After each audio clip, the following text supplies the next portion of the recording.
So wait, what? It's been 5 months since you got your chicks? Well, there's still some serious work that needs to be done before your pullets start laying eggs, which is just a few weeks out. Let's take a brief moment here and point out the obvious. It's about time they stopped freeloading and started to contribute to your bottom line. While you've been busy keeping them fed, warm, and safe, they've been busy lounging around. Well, break time's over for these ladies. Whoa. It's time to get things ready for them to start producing for you. So, that said, let's get into some details. Whoa, it's just an expression. Take it easy. Hey, I'm Tori. Welcome to the Omega Ready channel and part 6 in our series of raising your own chickens. I almost had to rename this video How to Inadvertently Start a Chicken Strike, so sorry about that chaos. So today, we're going to be talking about getting your coop ready for the coming onslaught of egg-laying pullets. I know you're ready for this because it's the phase of the process in which all your hard work starts to net some returns. You've been busy ensuring your chicks are healthy and safe, and now it's time for them to start carrying their own weight. So let's talk about what's needed to get that freeloading flock ready to work for you. So we touched on diet adjustments in episode 5, so I'll only briefly mention that you need to be transitioning from the high protein chick feed to whatever you've chosen for their layer ration. And that transition should be kicking off right about now at week 20. Also, don't forget to make sure that they've got a calcium supplement and grit available. Okay, so what's needed for hens to lay eggs? That's a great question, and I'm glad you asked. They need 3 things. Number 1, they need to be the correct age, which is right around 24 weeks. Number 2 is correct diet, specifically protein. They need a minimum of 16% protein to maintain themselves and provide for egg development. And lastly, number 3, daylight. Yes, you heard me say that right, daylight. Daylight impacts the reproductive cycle of a female chicken. When daylight starts to hit around 14 hours per day during the spring, the hen's reproductive cycle will kick on. The daylight cycle is smartly designed by nature to ensure that in the wild, the hen will start laying eggs in the springtime so that she can hatch her offspring in the warmer summer months, where it is far easier for her chicks to stay warm and find food. Finding food on the ground during Michigan winters is a losing proposition. The only thing that grows here in wintertime is potholes. And I'm not even kidding. All right, so now you understand the preconditions necessary for a pullet to start laying eggs. Now let's review what to expect when they start laying. When an experienced pullet gets the urge to lay an egg, she seeks out a quiet, safe spot from the rest of the freeloading flock. She wants to be left alone and she wants to feel secure. If you leave it to her, she will find her own spot in a dark corner on the ground somewhere and lay her egg. If you want to allow that, that's clearly your choice, but it increases the chances of the eggs getting soiled and broken. So giving her a dedicated spot to lay her eggs is in your best interests, and that's where a nesting box comes into play. So what's required of a nesting box? It's pretty simple. The dimensions of a nesting box should be about 12 inches wide by 12 inches tall by 12 inches deep. Some people have success with using an old milk crate tipped on its side, or a cat litter box with a hood can work too. The exact dimensions aren't critical, but they are a good starting point. Wait, what? Why would I give you dimensions and then say that they aren't critical? Well, chicken science isn't exactly an exact science. After years of raising egg layers, I get the impression that their individual personalities dictate how enclosed they want to be in their nesting box. Some of my hens prefer a semi-enclosed space, whereas others prefer a smaller enclosure. And yet others want an open space. Some prefer to be up off the ground, while others like the ground. Their fussiness is akin to living with an overly difficult roommate. Here's an example of my latest attempt at a nesting box. I meet the dimensional requirements and then some. This box has ample space, some comfortable foam for insulation, and wood shavings to form a nest. I even added these little curtains that allow for complete separation. Knowing that some of my hens are picky, I've made it possible for the curtains to be raised out of the way as well. This is by far the nicest nesting box I've built for them, but as you can see, it's empty. So after years of frustration over nesting boxes, I decided to run a little test to prove a point about my chickens. The test is very simple. I added 4 types of nesting boxes to my coop to see what would happen. I used my luxury suite nesting box here, the smaller nesting box here, a milk crate over here, and a split barrel over here. I hid some cameras and left them alone for the day and came back to find this. 2 piles of eggs on the ground in 2 separate makeshift nests. The first is in the spot they seem to typically use, and the other spot was literally just created by moving this hay bale here to support this nesting box.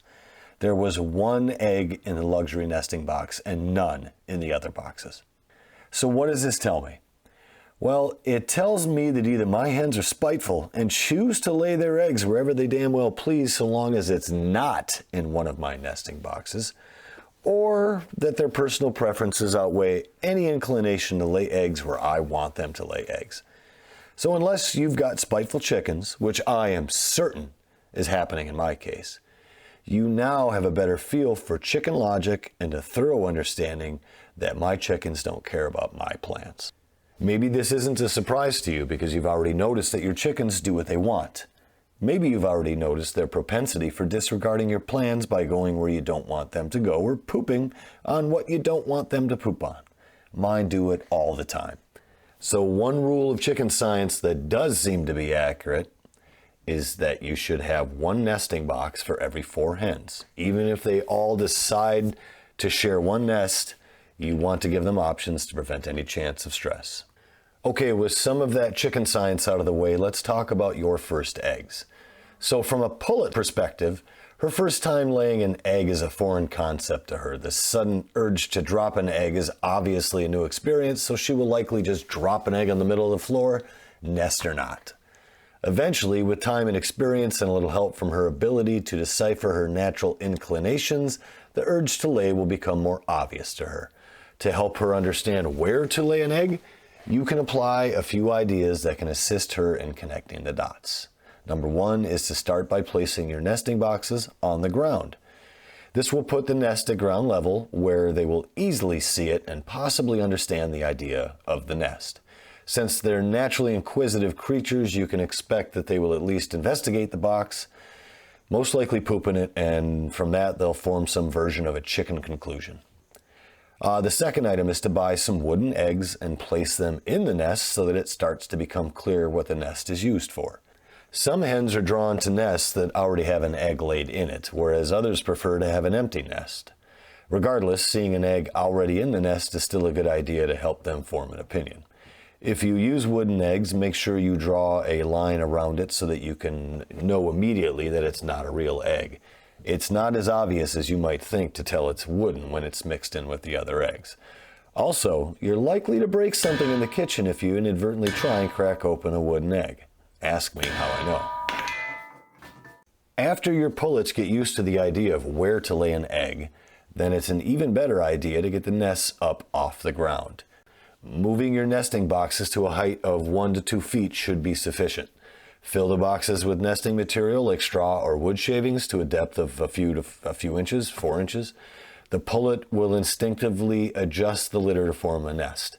The litter needs to be relatively soft, comfortable, and pliable. Sounds and behavior associated with laying. When a hen is laying down to lay her egg, she is usually content and quiet. Other hens may try and take her nest, which might start a little pecking order kerfluffle, but that's not always the case. Aside from nest eviction squabbles, the only other unique situation occurs after a hen lays her egg.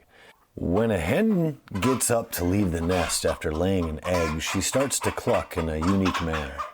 This clucking is referred to in some circles as the hen song. In other circles, where the song may not be appreciated as much, the "shut the front door" song has become the descriptor of choice.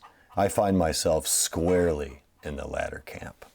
Science tells us that the hen makes these noises as a way of keeping her egg safe if she isn't going to set on it. As she walks away from the nest, she starts to make a loud, annoying clucking, which is supposed to draw attention away from the egg and to her from any would-be predators that may be nearby. Here's a short clip of what it can sound like. My God, brace yourself.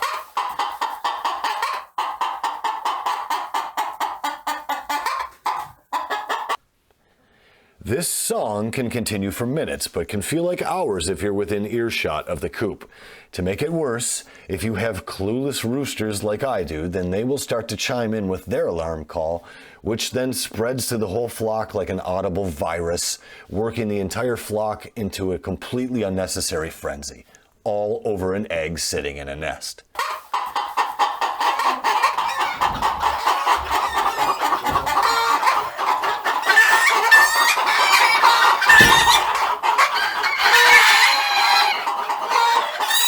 That's why I've started using earmuffs.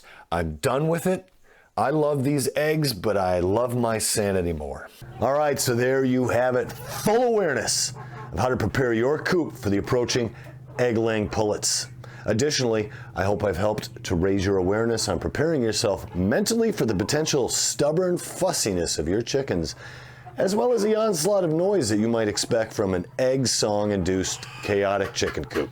Don't do it. I'm almost done. Don't do it.